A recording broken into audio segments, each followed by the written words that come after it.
오늘 10월 16일 수요 예배 시간입니다. 함께 말씀을 나누려고 하는데 지난 주일날 함께 나누었던 말씀을 이제 계속해서 조금 더 자세하게 같이 말씀을 나누는 수요일 시간이 되기를 원합니다. 그리고 다음 주일에 지난 주일 말씀에 이어서 두 번째로 좀 더 구체적으로 말씀을 나누면서 하나님께서 우리에게 주시는 은혜들을 하나도 막힘없이 우리의 것이 되어 큰 은혜를 누리는 시간을 가지려고 합니다. 오늘 함께 여러분들하고 나누려고 하는 말씀의 제목을 필요한 건 보화인데 왜 밭을 샀을까 하는 것에 대한 구체적인 이야기들을 수요 시간에 잠깐 같이 나누려고 합니다. 우리 한번 제목을 함께 같이 읽어봤으면 좋겠습니다. 시작. 필요한 건 보화인데 왜 밭을 샀을까? 아멘. 이제 그러기 위해선 지난주일 말씀을 먼저 한번 같이 읽고 시작하겠습니다. 마태복음 13장 44절 되겠습니다. 시작. 천국은 마치 밭에 감추인 보화와 같으니 사람이 이를 발견한 후 숨겨두고 기뻐하여 돌아가서 자기의 소유를 다 팔아 그 밭을 샀느니라. 아멘. 그죠?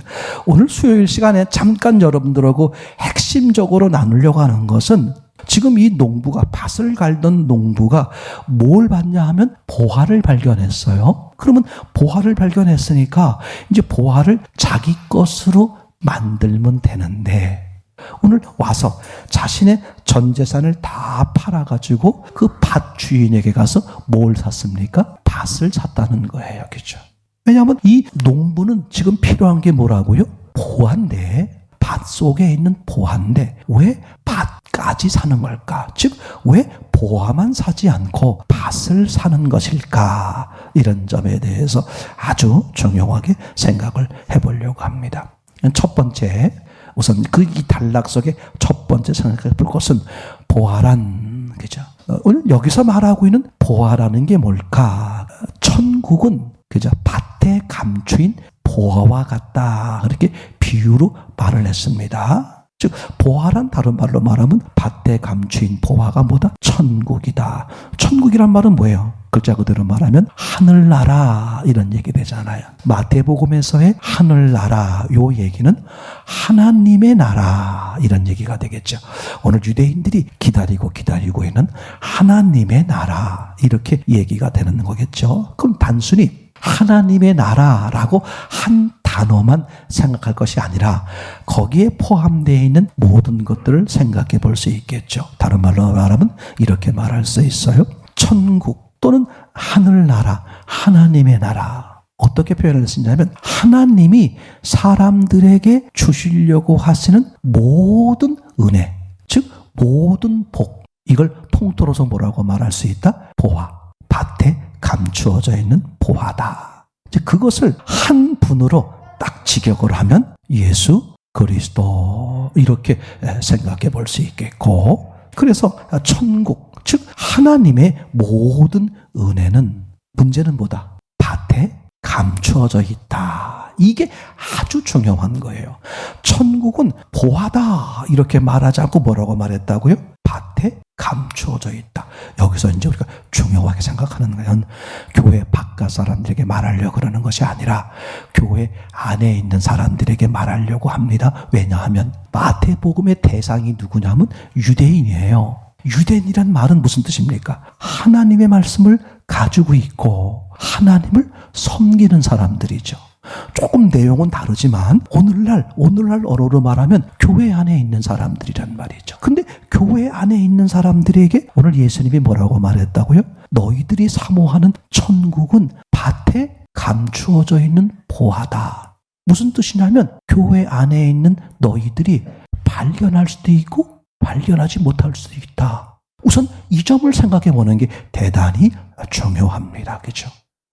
그냥 밭에 있는 보화다 또는 그냥 보화다라고 말하지 않고 뭘 강조했다고요? 감추어져 있다. 그죠? 이걸 거꾸로 말해 볼게요. 감추어져 있지 않는 보화는 뭐가 아니다? 보화가 아니다. 이거 명심하세요. 두 번째 명심할 거. 어디에 감춰 있어야 돼? 밭에. 아니, 목사님, 밭에 감춰 있지 않고 다른 데 감춰 있으면 안 돼요? 그건 보화가 아니라는 거예요.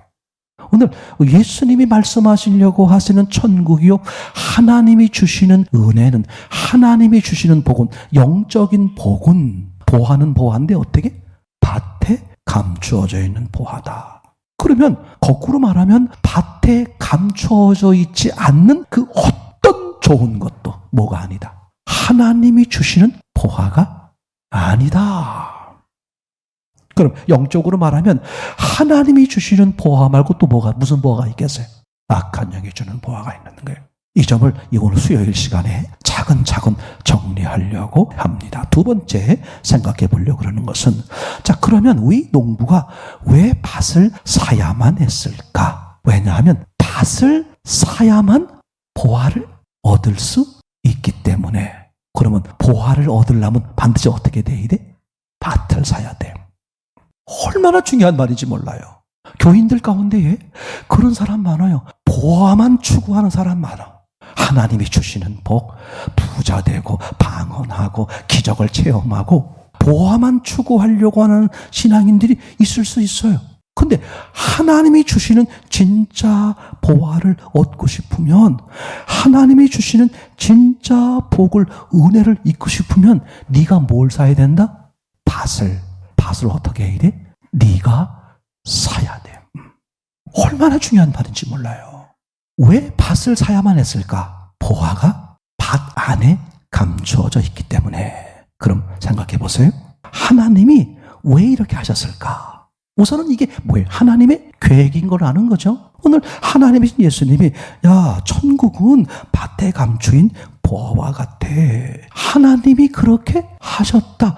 하나님의 복은, 하나님이 주시는 은혜는 반드시 밭에 감추어 뒀다. 그럼 너희가 그 보화를, 하나님의 은혜를 입으려면 반드시 어떻게 된다? 어디로 가야 돼? 밭으로 가야 돼. 그리고 밭을 어떻게 해야 돼? 네가 사야 돼. 나중에 나오겠습니다만 밭값이 얼마야? 너가 가지고 있는 전 재산, 네 목숨으로 사야 한다는 거죠. 이게 성경이 말하려고 하는 아주 놀라운 은혜가 되는 거죠. 그죠? 자, 이제 계속해서 보는 것 중에 하나가 뭐냐 하면, 하나님이 그렇게 하셨다. 그러면 성경을 보면 하나님이 왜 보화를 밭 속에 감추었는지를 성경 속에서 아주 낱낱이 보여주고 있습니다. 자, 성경에 뭐라고 써 있느냐? 너무 놀라워요.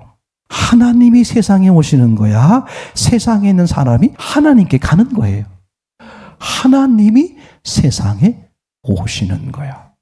한마디로 말하면 성육신, 하나님이 인간으로 오시는 거잖아요. 탄생, 십자가, 부활, 그리고 내주. 그죠? 그러니까 하나님의 계획 속에서 어떻게 하셨다? 인간 세상으로, 이 땅으로 오시는 거야. 그걸 뭐라고 표현했다? 하나님의 은혜가 어디에? 밭에 있다. 그런 말이죠. 맞습니까? 자, 그 다음에 세 번째. 그러면 그냥 밭에 두었다. 그렇게 말하지 않고 뭐라고 말했어요? 밭에 그럼 밭에 감추었다는 의미가 뭐야? 밭 속에 있다. 그런 말이잖아요. 그건 다음 주일날, 이번 주일날 제목이 그거예요. 밭 속에 두었어. 밭 겉에 둔 게 아니야. 속에 두었어. 그러면 그 보화를 발견하려면 어떻게 해야 될까? 밭을 갈아야 한다. 그게 이제 이번 주일날 주제 내용입니다만, 왜 하나님이 그 밭 속에 보화를 감추어 두었을까? 이게 사람을 향한 하나님의 계획, 하나님의 사랑 때문에 그래요. 무슨 얘기냐 하면 밭마다 다 다를 수 있어. 밭마다 다양한 밭이야. 자, 그 밭을 다른 말로 말하면 하나님이 이 세상에, 이 땅에 오신 거잖아요. 그러면 우리 땅으로 만들어진 사람을 생각해 보세요. 그러니까 이 밭은 내 입장에서 보면 뭘까? 나야, 나. 내 육신의 삶. 이게 뭐다? 이게 밭이야. 그러니까 아주 중요한 건, 그럼 사람마다 태어날 때 보면 뭐가 다를까? 재능이 달라. 머리가 똑똑한 사람이 있고 좀 어리숙한 사람이 있고, 재능이 많은 사람이 있고, 재능이 적은 사람이 있고. 그죠? 10번 봐도 도대체 모르겠어. 한 번 보면 쫙 뚫려. 다양한 사람들이 얘기죠. 그러면 밭에 감춰둔 이유가 뭘까? 만약에 밭에 감춰두지 않으면 밭 자체, 밭의 능력에 따라서 누구는 쉽게 발견하고 누구는 어렵게 발견할 수 있어요. 그러면 인간을 향한 하나님의 사랑의 계획이 무너지는 거죠. 하나님은 어떻게 하려고 그러는 거냐? 어떤 밭이든 상관없어. 밭 속에 감추어져 있어. 무슨 뜻이냐 하면 밭의 능력, 사람의 각자 다른 가지고 있는 능력으로 그 보화가 발견되도록 그렇게 안 했다는 거예요. 다시 말하면 사람의 능력에 따라서 보화를 빨리 발견하고 보화를 늦게 나가고, 어떤 사람은 멍충해가지고 아무리 봐도 보화를 발견하지 못하고, 그렇게 하지 않으셨다. 그 밭이 어떤 밭이든 간에 보화를 발견하려면 어떻게 해야 될까? 밭을 뒤집어야 돼. 무슨 뜻이야? 똑똑한 놈은 똑똑한 놈대로 나는 아무것도 아닙니다. 머리가 나쁜 사람은 머리가 나쁜 사람들 무슨 고백이 필요해? 난 흙이요 아무것도 아닙니다. 하나님이 하셔야만 합니다. 즉 각자의 땅, 각자의 밭을 뭐 하는 거야? 갈아엎는 게 뭐야? 자기를 부인할 때 뭐가 발견된다? 하나님이 감추어둔 보화가 발견된다. 얼마나 공평하신 하나님. 예수님 앞에 나오는데, 교회 앞에 나오는데, 난 돈이 없어, 난 배운 게 없어, 난 나이가 많아, 나는 재능이 없어, 나는 뭐 능력이 없어. 그거 악한 영에 속는 100번의 거짓말이에요. 이미 율법을 통해서 아무리 똑똑한 사람도 구원받는 사람이 있다 없다? 없다는 걸 증명했어. 인간의 능력으로는 불가능하다. 제 말 이해되나요? 그럼 어떤 똑똑한 인간도 그 자기를 부정이죠. 갈아엎지 않고 보화를 발견하지 못해. 아무리 시원찮은 존재일지라도, 난 아무것도 없어, 난 정말 저 밑바닥 인생이야, 그럴지라도, 맞아, 이게 정상이지, 난 원래 못해 하고 자기를 갈아엎는 사람이 뭐가 돼? 보화를 발견한다는 거예요. 얼마나 공평하세요. 얼마나 완벽하겠죠. 계속해서 보려고 그러는 것은, 그러면 이제 밭은 어디인가?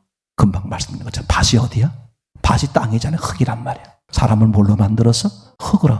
그 밭이 뭐냐? 사실은 내 육신의 삶이야. 내가 밭이야. 이 바보들이 내가 밭이야. 나를 갈아엎을 때 뭘 발견돼? 하나님의 생명이 발견되는 건데, 어디가 찾아? 다른 데 찾는 거야.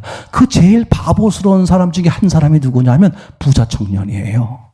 자기에게 영생이 없는 걸 알았어.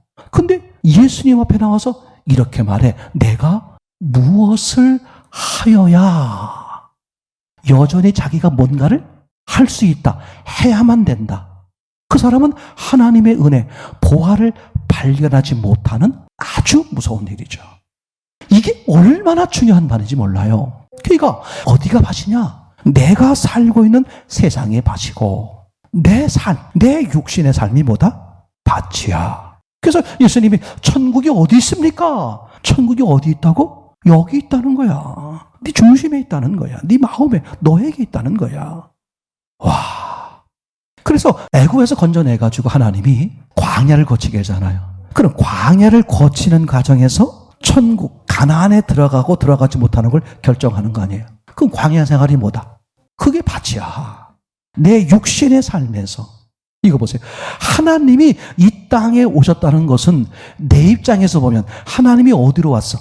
지금 내 코앞에 계시는 거야. 내게 오신 거야. 다만 내 밭에 감춰져 있을 뿐이야. 근데 나를 부인할 때 뭐가 발견돼? 하늘 보화가 발견되는 거잖아. 이 간단한 원리를 놓쳐버리니까 자기는 놔둔 채 뭐만 탓하고 있어? 주변만 탓하고 있는 거야. 자, 이제 큰 그림으로 말하면 첫 번째가 필요한 건 보화인데 왜 밭을 샀을까? 좀 얘기가 되겠죠? 밭이 뭐라고? 내 육신의 삶이야. 그죠?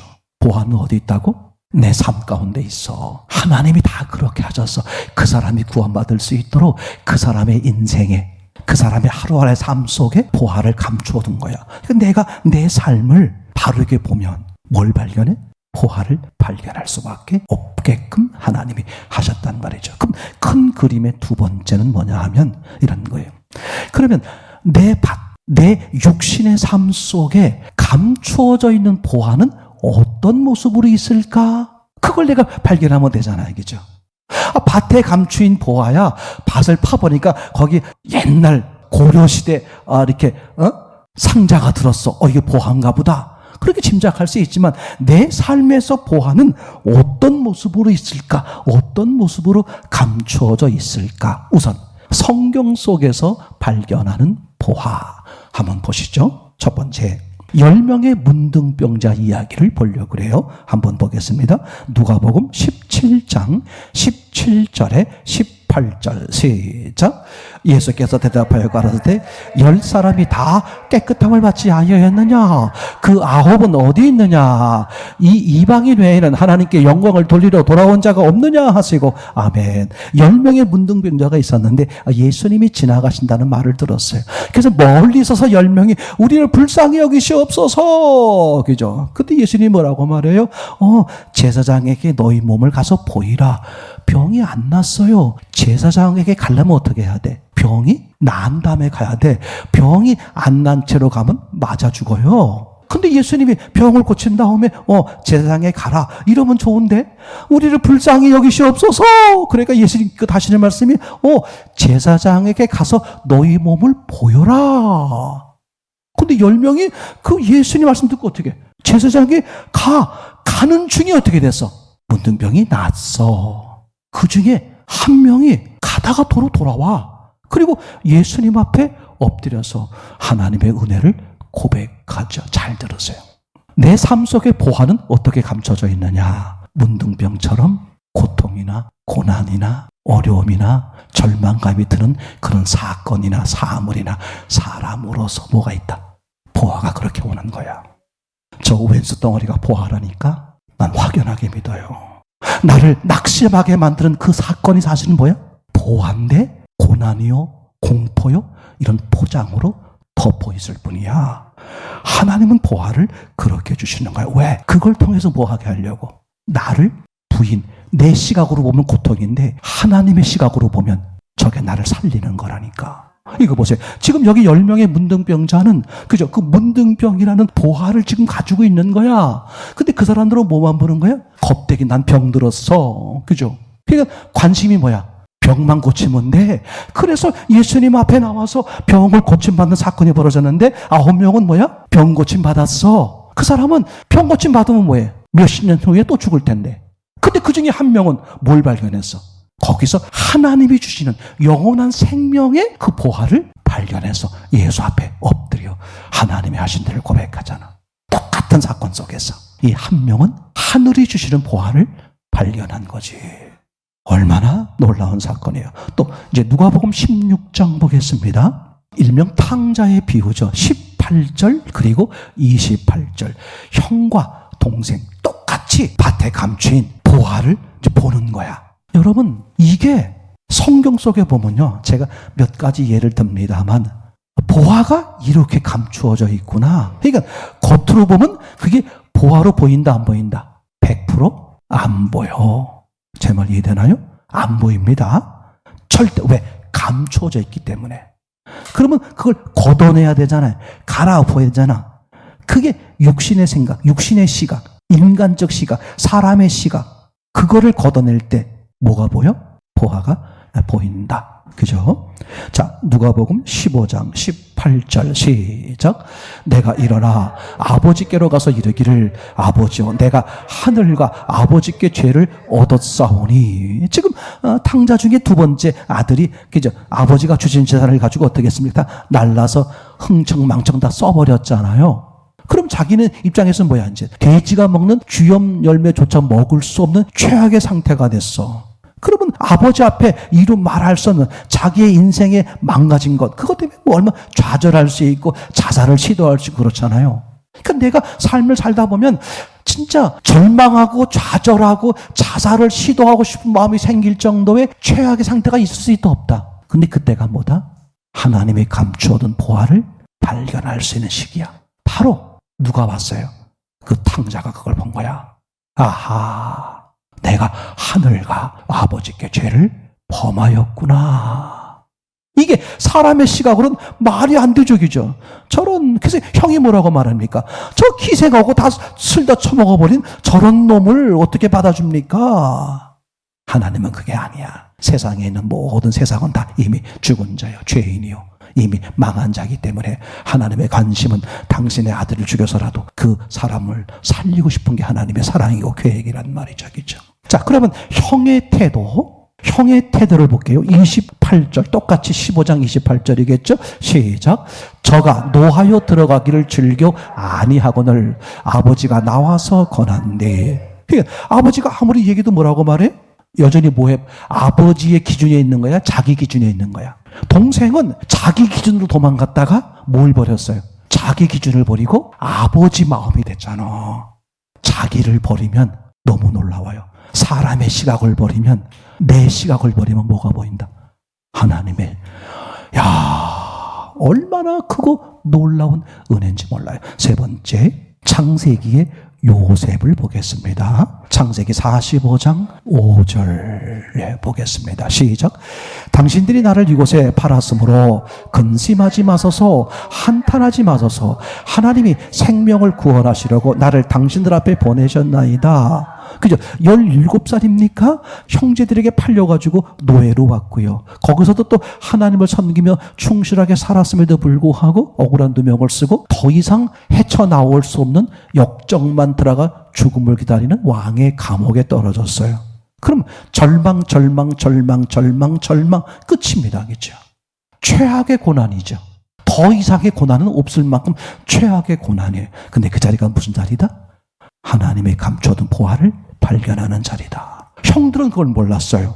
그래서 자기 동생을 팔아먹은 것에 대한 겁이 나가지고 이제 총리가 되다 보니까 우리가 죽게 생긴 거야. 그때 지금 요셉이 뭘 봤습니까? 시작. 당신들이 나를 이곳에 팔았으므로 근심하지 마소서, 한탄하지 마소서. 하나님의 생명을 구원하시려고 나를 당신들 앞에 보내셨나이다. 보화를 발견한 거지. 자, 그러면 두 번째, 내 삶 속에서 보화를 발견하는 방법. 그죠? 지금 성경에서 본 것처럼 동일한 거예요. 아주 간단한 거예요. 내 삶에서 이런 보화를 발견하는 방법은 간단해요. 아주 간단합니다. 내가 생활하며 부딪혀 오는 모든 일들, 그게 사람이든 사건이든 일이든, 그게 뭐다다?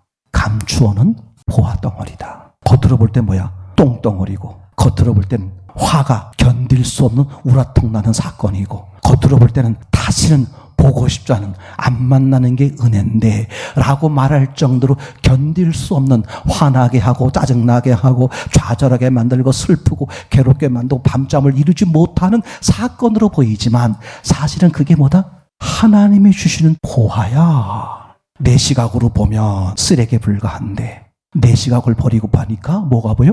하나님의 상상할 수 없는 귀한 것. 잘 들으세요.